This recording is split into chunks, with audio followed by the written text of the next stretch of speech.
ನಮಸ್ಕಾರ ಫ್ರೆಂಡ್ಸ್, ನಾನು ಶ್ವೇತಾ ರಾಜೇಂದ್ರನ್ ಮಾತಾಡ್ತಾ ಇರೋದು. ಲಕ್ಷ್ಮಿತಾ ರಾಯರ್ ಮಗಳು ಕನ್ನಡ ಯೂಟ್ಯೂಬ್ ಚಾನಲ್ಗೆ ತಮ್ಮೆಲ್ಲರಿಗೂ ಆತ್ಮೀಯವಾದ ಸ್ವಾಗತ.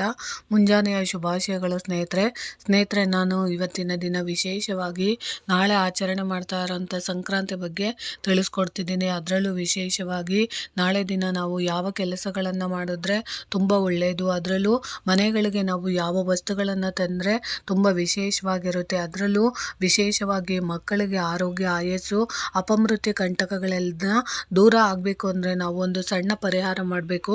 ಅದು ಯಾವುದು ಅನ್ನೋದ್ರ ಬಗ್ಗೆನೂ ನಾನು ನಿಮಗೆ ತಿಳಿಸ್ಕೊಡ್ತೀನಿ. ಅದರಲ್ಲೂ ವಿಶೇಷವಾಗಿ ನಾಳೆ ದಿನ ನೀವು ಮನೆಗೆ ತರಬೇಕಾದಂಥ ಧಾನ್ಯಗಳ ಬಗ್ಗೆ ತಿಳಿಸ್ಕೊಡ್ತಾ ಇದ್ದೀನಿ. ಯಾಕಂದರೆ ಮನೆಗಳಲ್ಲಿ ಪುಟ್ಟ ಪುಟ್ಟ ಮಕ್ಕಳಿರ್ತಾರೆ ಮತ್ತು ದೊಡ್ಡವರು ಇರ್ತಾರೆ. ಅಂಥವ್ರಿಗೆ ವಿಶೇಷವಾಗಿ ಸಿಹಿ ಕೊಡೋ ಅಂಥದ್ದು ಅತ್ಯಂತ ಶುಭಕರ ಆಗಿರುತ್ತೆ. ಅದರಲ್ಲೂ ವಿಶೇಷವಾಗಿ ನಾಳೆ ನಮಗೆ ಮನೆಗೆ ಮಹಾಲಕ್ಷ್ಮಿ, ಸ್ಥಿರ ಮಹಾಲಕ್ಷ್ಮಿ ಬೇಕು ಅಂತ ಬಯಸುವಂಥವ್ರು ಹೆಸರು ಕಾಳನ್ನು ನೀವು ತರೋ ಅಂಥದ್ದನ್ನು ಮಾಡಬೇಕು. ಯಾಕಂದರೆ ನಾವು ನಾಳೆ ದಿನ ಸಂಕ್ರಾಂತಿ ಹಬ್ಬದ ದಿನ ಹೆಸರು ಕಾಳನ್ನು ಮನೆಗೆ ತರೋದ್ರಿಂದ ಕುಟುಂಬದಲ್ಲಿ ನೆಮ್ಮದಿ ಮತ್ತು ಸೌಖ್ಯ ಆಗುತ್ತೆ, ಯಾವಾಗಲೂ ಸಂತೋಷದಿಂದ ಇರ್ಬೋದು. ಅದರಲ್ಲೂ ವಿಶೇಷವಾಗಿ ನಾಳೆ ದಿನ ತೊಗರಿ ಬೇಳೆಯನ್ನು ಮನೆಗೆ ತರೋದ್ರಿಂದ ಆರ್ಥಿಕ ಅಭಿವೃದ್ಧಿ ಆಗುತ್ತೆ. ಅಂದರೆ ಹಣಕಾಸು ಯಾವುದೋ ಒಂದು ರೀತಿಯಲ್ಲಿ ಈ ವರ್ಷದಲ್ಲಿ ನೀವು 10 ರೂಪಾಯಿ ದುಡಿತಾ ಇರೋರು ಮುಂದಿನ ವರ್ಷಕ್ಕೆ 100 ರೂಪಾಯಿ ದುಡಿಯೋ ಅಂಥದ್ದು ವ್ಯಾಪಾರ ವ್ಯವಹಾರಗಳೆಲ್ಲ ಅಭಿವೃದ್ಧಿ ಆಗೋದಕ್ಕೆ ಇದು ಕಾರಣ, ತುಂಬಾ ಸಹಾಯ ಮಾಡುತ್ತೆ. ಅದಕ್ಕೋಸ್ಕರ ನೀವು ತೊಗರಿಬೇಳೆ ತರೋ ಅಂಥದ್ದನ್ನು ನೀವು ಮಾಡಬೇಕಾಗುತ್ತೆ. ಇನ್ನು ನೀವು ಬಾದಾಮಿನ ನೀವು ತರೋ ಅಂಥದ್ದನ್ನು ನೀವು ಮಾಡಿದಾಗ ಆರೋಗ್ಯದಲ್ಲಿ ಚೇತರಿಕೆ ಆಗುತ್ತೆ. ಅಂದರೆ ನಿಮ್ಮ ಮನೆಯಲ್ಲಿ ಯಾವುದಾದ್ರೂ ರೋಗಗಳಿಂದ ಕೂಡಿರೋಂಥ ವ್ಯಕ್ತಿಗಳಿದ್ದರೆ ಅವರ ಆರೋಗ್ಯ ಚೇತರಿಕೆ ಆಗಬೇಕು ಅಂತ ಬಯಸೋವಂಥವ್ರು ವಿಶೇಷವಾಗಿ ಬಾದಾಮಿಗಳನ್ನು ತರೋ ಅಂಥದ್ದು. ಇದನ್ನು ನೀವು ಮಾಡೋದ್ರಿಂದ ಆರೋಗ್ಯ ಅನ್ನೋದು ಅಭಿವೃದ್ಧಿ ಆಗೋಂಥದ್ದಾಗುತ್ತೆ. ಇನ್ನು ನೀವು ಅರಿಶಿಣದ ಪುಡಿ ಅಥವಾ ಅರಿಶಿಣದ ಕೊಂಬನ್ನು ತರೋದ್ರಿಂದ ಮನೆಯಲ್ಲಿ ನೆಮ್ಮದಿ ವಾತಾವರಣ ಅನ್ನೋದು ತನ್ನಷ್ಟಕ್ಕೆ ತಾನೇ, ಪ್ರತಿ ಮನೆಯಲ್ಲೂ ಜಗಳ ಅನ್ನೋದು ಇರುತ್ತೆ, ಕದನ ಅನ್ನೋದಿರುತ್ತೆ, ಅದು ದಿನ ದಿನ ಕ್ರಮೇಣ ಕಡಿಮೆ ಆಗಬೇಕು ಅಂತ ಬಯಸೋವಂಥವ್ರು ಅರಿಶಿಣನ ಮನೆಗೆ ತರೋ ಅಂಥದ್ದು ಮಾಡ್ಕೊಬೇಕಾಗುತ್ತೆ. ಅದರಲ್ಲೂ ವಿಶೇಷವಾಗಿ ನಾಳೆ ಸಂಕ್ರಾಂತಿ ಹಬ್ಬದಂದು 12 ವರ್ಷದಿನ ಮಕ್ಕಳನ್ನು ಕೂರಿಸಿ ಫಲ ಎರೆಯೋ ಅಂಥದ್ದನ್ನು ಮಾಡ್ತಾರೆ. ಆ ಫಲ ಎರೆಯೋದ್ರಿಂದ ಮಕ್ಕಳಲ್ಲಿ ಅಂದರೆ ಅಪಮೃತ್ಯು ದೋಷಗಳಿದ್ದರೆ, ಆರೋಗ್ಯದ ಸಮಸ್ಯೆಗಳಿದ್ದರೆ, ಅಥವಾ ಕೆಟ್ಟ ಕಣ್ಣು ದೃಷ್ಟಿಗಳಾಗಿದ್ದರೆ, ಅಥವಾ ಶತ್ರುಗಳು ನಮ್ಮ ಮಕ್ಕಳಿಗೆ ಏನಾದರೂ ವಾಮಾಚಾರದ ಪ್ರಯೋಗಗಳೆಲ್ಲ ಮಾಡಿಸಿದ್ರೆ ಅದೆಲ್ಲ ಆ ವರ್ಷದಲ್ಲಿ ಕಂಟಕಗಳು ನಿವಾರಣೆ ಆಗಬೇಕು ಅನ್ನೋ ಉದ್ದೇಶದಿಂದ ನಮ್ಮ ಪೂರ್ವಿಕರು ಅನಾದಿ ಕಾಲದಿಂದಲೂ ಮಾಡ್ಕೊಂಬರ್ತಿರೋಂಥ ಈ ಪುಟ್ಟ ತಾಂತ್ರಿಕ ಪ್ರಯೋಗನ ನಾಳೆ ಖಂಡಿತವಾಗ್ಲೂ ಮಾಡ್ಕೊಳ್ಳಿ. ಅದು ಹೆಣ್ಮಗು ಆಗಿರಲಿ ಗಂಡು ಮಗು ಆಗಿರಲಿ, ಆ ಮಕ್ಕಳನ್ನು ಕುಂಡಿಸಿ ನೀವು ಫಲ ಎರೆಯೋದು ಅಂತ ಹೇಳ್ತಾರೆ. ಅಂದರೆ ಮಕ್ಕಳ ಏಳಿಗೆ, ಆರೋಗ್ಯ ಅಭಿವೃದ್ಧಿಗಾಗಿ ಮತ್ತು ಯಶಸ್ವಿಗಾಗಿ ಸಂಕ್ರಾಂತಿ ಹಬ್ಬದಂದು ಮಕ್ಕಳಿಗೆ ಆರತಿ ಮಾಡೋ ಅಂಥದ್ದು. ಅದಕ್ಕೆ ನೀವು ಏನು ಮಾಡಬೇಕು ಅಂದರೆ ಒಂದು ಸೇರನ್ನು ತಗೊಂಡು ಅದ್ರ ಒಳಗಡೆಗೆ ನೀವು ಎಳ್ಳು, ಬೆಲ್ಲ ಮತ್ತು ಸಕ್ಕರೆ ಅಚ್ಚುಗಳು, ಕಬ್ಬಿನ ಚೂರುಗಳು, ನಾಣ್ಯಗಳು ಮತ್ತು ಎಲಚೆ ಹಣ್ಣುಗಳನ್ನು ತುಂಬೋ ಅಂಥದ್ದನ್ನು ನೀವು ಮಾಡಬೇಕಾಗುತ್ತೆ.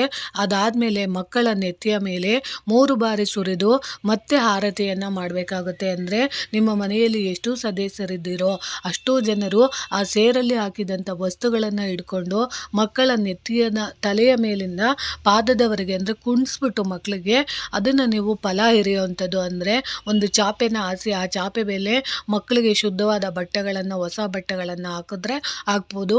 ಇಲ್ಲ ಅಂದರೆ ಶುದ್ಧವಾದ ಬಟ್ಟೆಗಳನ್ನು ಹಾಕಿ ಅಲ್ಲಿ ಮಕ್ಕಳಿಗೆ ಒಂದು ಸ್ವಲ್ಪ ತಿಲಕವಾಗಿ ಕುಂಕುಮವನ್ನು ಇಟ್ಟು ಆ ಮಕ್ಕಳಿಗೆ ನೀವು ಆರತಿ ಮಾಡೋ ಅಂಥದ್ದು. ಮತ್ತು ನಾನು ಹೇಳಿರೋಂಥ ಇಷ್ಟು ವಸ್ತುಗಳನ್ನು ಸೇರಿಗೆ ಹಾಕಿ ಅದನ್ನು ನೀವು ಸುರಿಯೋ ಅಂಥದ್ದು. ಮಕ್ಕಳಿಗೆ ಆಶೀರ್ವಾದ ಸಿಗೋ ಥರ ಆಗುತ್ತೆ. ಅದನ್ನು ನಿಮ್ಮ ಮನೆಯಲ್ಲಿರುವಂಥ ದೊಡ್ಡ ಸದಸ್ಯರು ಅಂದರೆ ಅತ್ತೆ, ಮಾವ, ಭಾವ ಅಂತ ದೊಡ್ಡವರಿದ್ದಾಗ ಅಂಥವರ ಕೈಯಲ್ಲಿ ನೀವು ಮಾಡಿಸಿದಾಗ ಅವರಿಗೆ ಆಯಸ್ಸು ಅಭಿವೃದ್ಧಿ ಆಗುತ್ತೆ, ಜ್ಞಾನ ಅಭಿವೃದ್ಧಿ ಆಗುತ್ತೆ, ಕೆಟ್ಟ ಕಣ್ಣ ದೃಷ್ಟಿಗಳು ಅದರಿಂದ ದೂರ ಆಗುತ್ತೆ. ಇದನ್ನು ನೀವು ಮಾಡಿಸ್ಬೇಕಾಗತ್ತೆ. ಅದಾದಮೇಲೆ ಮಕ್ಕಳಿಗೆ ದೃಷ್ಟಿ ದೋಷ ನಿವಾರಣೆ ಕೂಡ ಆಗೋ ಅಂಥದ್ದಾಗುತ್ತೆ. ನೀವು ಅದನ್ನು ದೃಷ್ಟಿನ ತೆಗೆದು ತದನಂತರ ಅದನ್ನು ನೀವು ಹಸುಗೆ ಹಾಕುವಂಥದ್ದು ಅಥವಾ ಒಂದು ಗಿಡದ ಕೆಳಗಡೆ ಹಸಿರು ಗಿಡಕ್ಕೆ ಅದನ್ನು ನೀವು ದೃಷ್ಟಿ ತೆಗೆದಂಥ ಅಷ್ಟು ವಸ್ತುಗಳನ್ನು ಒಂದು ತೆಂಗಿನ ಮರದ ಕೆಳಗೆ ಹಾಕುವಂಥದ್ದನ್ನು ನೀವು ಮಾಡ್ಬೋದು. ಈ ರೀತಿ ನೀವು ಮಾಡೋದ್ರಿಂದ ಖಂಡಿತವಾಗ್ಲೂ ನಿಮಗೆ ಸಂಕ್ರಾಂತಿ ಹಬ್ಬದಲ್ಲಿ ನಿಮಗೆ ಯಾವುದೋ ಒಂದು ರೂಪದಲ್ಲಿ ನಿಮ್ಮ ಮನೆಯಲ್ಲಿರುವಂಥ ಎಲ್ಲ ನೆಗೆಟಿವಿಟಿ ಅನ್ನೋದು ಹೋಗುತ್ತೆ. ಮಕ್ಕಳಿಗೆ ಆರೋಗ್ಯ ಆಯಸ್ಸು ಸಹ ಆಗುತ್ತೆ. ಇನ್ನು ನಾವು ಸಂಕ್ರಾಂತಿ ಹಬ್ಬನ ನಾವು ಯಾವ ದಿನ ಆಚರಿಸ್ಬೇಕು ಅಂದರೆ ನಾಳೆ ಆಚರಣೆ ಮಾಡಬೇಕಾಗುತ್ತೆ.